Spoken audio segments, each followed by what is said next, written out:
Mis queridos cibernautas, ¿cómo están ustedes? Un placer de poderlos ver y saludar. Mis queridos estudiantes de la Facultad de Derecho de la Universidad de Panamá, mis estudiantes de México, de Perú, de Bolivia, de Ecuador, de Guatemala, de Estados Unidos, de Colombia. No quiero dejar de lado a ninguno. Hoy, permítanme compartirles pantalla. Hoy vamos a realizar una breve cápsula educativa con respecto al delito de corrupción de servidores públicos. Vamos a ver qué es lo que dice nuestra legislación sobre los delitos de corrupción de servidores públicos. Recuerde usted que todavía nos mantenemos dentro de la gama de los delitos contra la administración pública. Todo lo que realiza un servidor público a través del ejercicio de sus funciones o motivado por el ejercicio de sus funciones, ya sea de manera directa o indirecta, afecta a la administración pública, y al afectar a la administración pública afecta la imagen del Estado.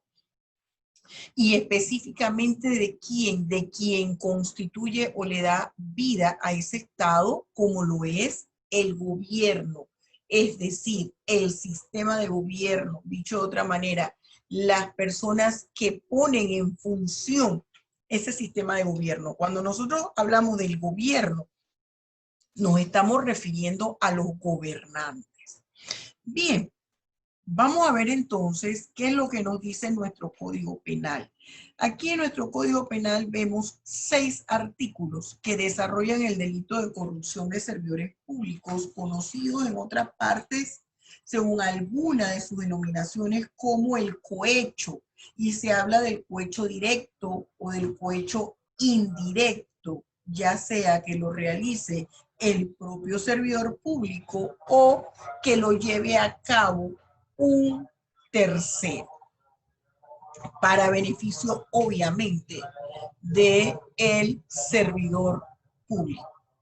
Entonces, dicho eso, tenemos que analizar un poco lo referente al artículo 300, el artículo 345, quien nos señala dos diferentes formas. Cada uno de estos 6 artículos son formas de llevar a cabo la corrupción de servidores públicos.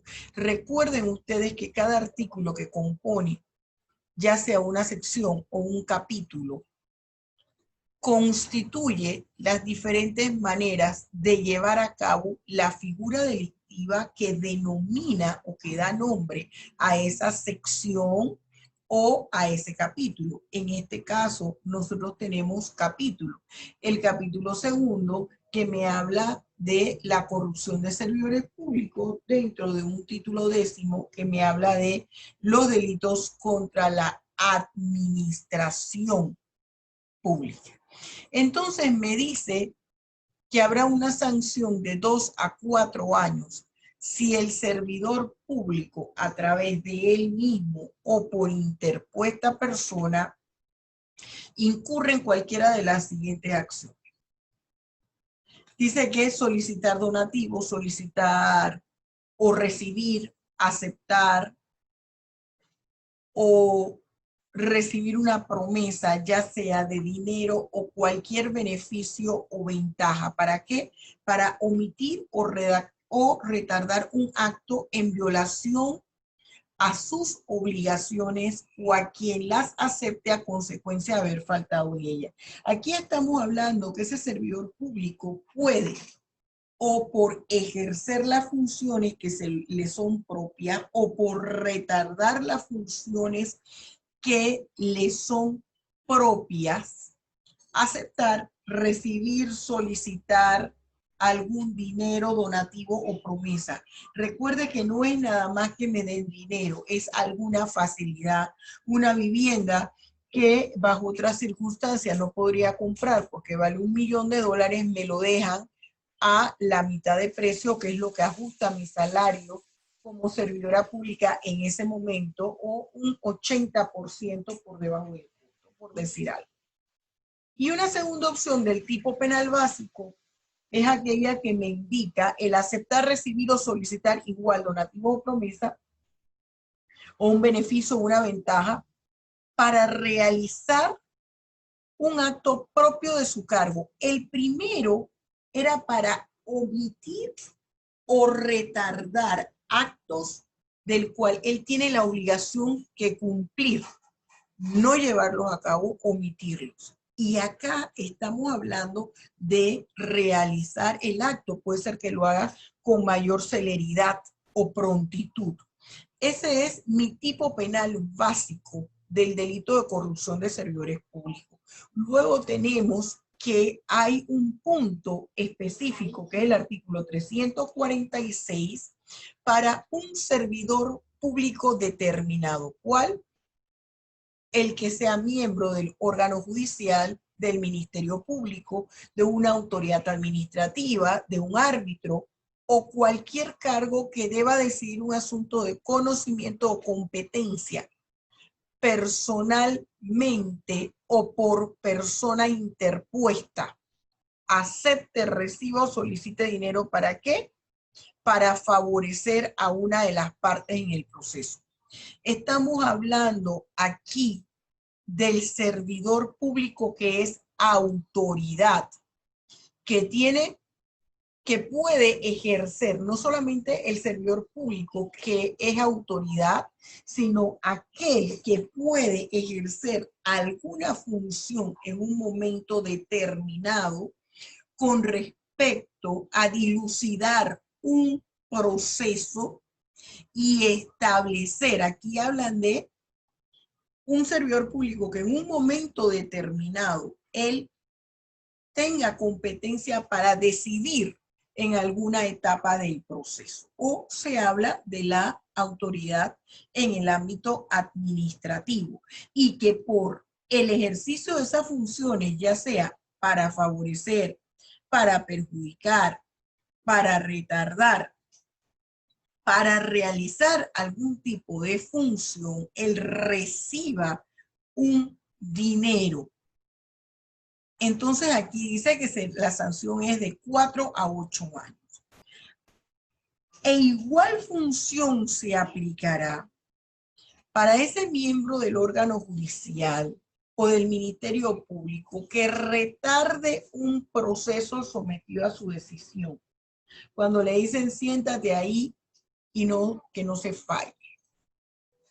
O cuando por medios fraudulentos reciba o dé consejo jurídico a cualquiera de las partes, es decir, él se coluda con alguna de las partes, se asocie, cosa que no debe un servidor público, en este caso, miembro del órgano judicial o del Ministerio Público, asesorar a ninguna de las partes en el proceso porque estaría tomando partido y ya ese proceso no cumpliría con su finalidad, que es otorgarle a cada quien lo que le corresponde, es decir, administrar justicia. Y puede ser también, la otra forma es que las resoluciones que dicte vayan en contra de la Constitución o la ley, ocasionen un perjuicio, pero porque ya ha sido acordado con una de las partes en el proceso para obtener un beneficio.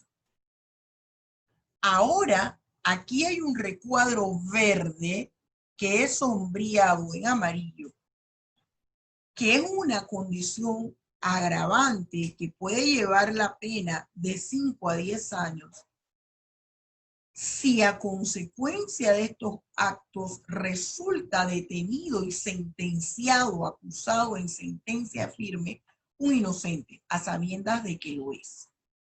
El artículo 347 nos plantea otra modalidad, otra forma del delito de corrupción de servidores públicos, Y es cuando se habla de quien bajo cualquier modalidad ofrezca, prometa o entregue a un servidor público promesas de dinero o cualquier beneficio. Es decir, aquí en este artículo 347, con pena de 3 a 6 años, se está sancionando a la persona que ofrece, porque antes solamente era el servidor público que tomaba o aceptaba la promesa, el dinero, cualquier favor. Aquí se está penalizando no solamente al servidor público, sino al corruptor.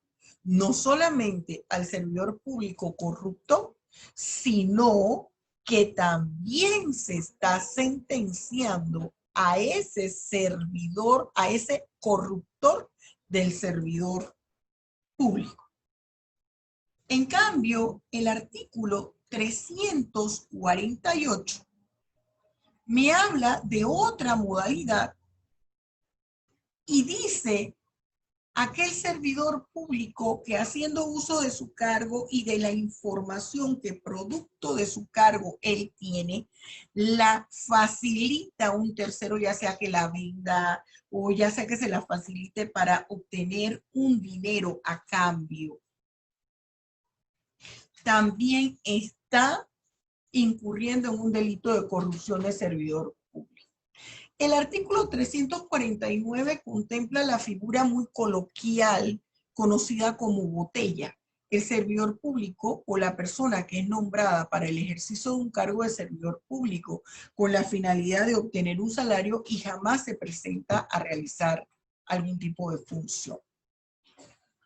Aquí también nos contempla el 350 la figura del soborno internacional, cuando se soborna ofreciendo alguna dádiva, promesa de que se le va a dar el contrato, por ejemplo, a un servidor que se le va a dar un dinero si se aprueba el contrato, a servidores públicos de estados internacionales con los cuales se está realizando algún tipo de convenio o algún tipo de trabajo, negociación, transacción, y se le ofrece con la finalidad que retarde, apruebe algo que está vinculado con el ejercicio de sus funciones. Entonces, esta corrupción de servidores públicos hay que diferenciarla de lo que es el delito de concursión y el delito de exacción, que forma parte del concepto en términos generales de la corrupción del servidor público. Sin embargo, no está vinculada al concepto legal desde el punto de vista del derecho penal de la figura delictiva denominada corrupción de servidores públicos. Y aquí es donde tenemos la famosa figura del cohecho, que no es más que un soborno, una solicitud. Y hablamos del cohecho propio o del cohecho impropio. Muy bien, mis queridos estudiantes, los invito a que ustedes vayan al derecho comparado a ver de qué habla otros códigos penales del área con respecto a esta figura delictiva. Dios me los bendiga a todos hoy, mañana y siempre. Recuerde suscribirse al canal si no lo ha hecho, denle like y comparta si le gustó. Hasta pronto.